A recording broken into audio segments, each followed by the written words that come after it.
இப்ப பாருங்க தமாஷ். ஹாய்க்கா. ஹாய்டா கர்ணா. இந்த மலையில வாக்கிங்க? ஆமாடா, நாம வர நேரம் பார்த்து மழை வந்துருச்சு. ஆமாடா, டிசம்பர் 28ஆம் தேதி கல்யாணம்னு சொன்னா இங்க நின்னு பேசிட்டு இருக்கற. கல்யாணம் நின்றுச்சுக்கா. நின்றுச்சா? ஆமாக்கா. எதனால? எல்லாம் இதனாலதான்.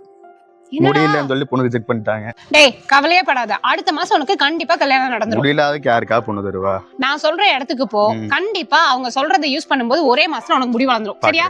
ஓகே பாய்க்கா. எப்படின்னா தண்ணி ஊத்துனா செடி வளரும் மாதிரி முடி வளருங்கிறாங்க. எப்படிங்க பாத்துருவோம்.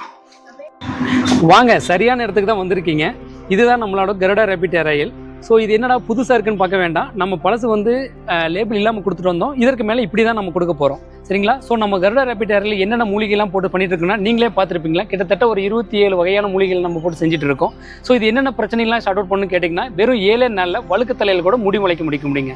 அடுத்தது என்னென்னா பொடுகு தொல்லை, முடி உதிர்வு, வழுக்கு விழுற ஆரம்ப நிலையில் இருக்கிறவங்களுக்கு புழுவெட்டு, பூச்சி வெட்டு, அடுத்து ஸ்கேல்ப் சொரியாசிஸ், இந்த மாதிரி பிரச்சனை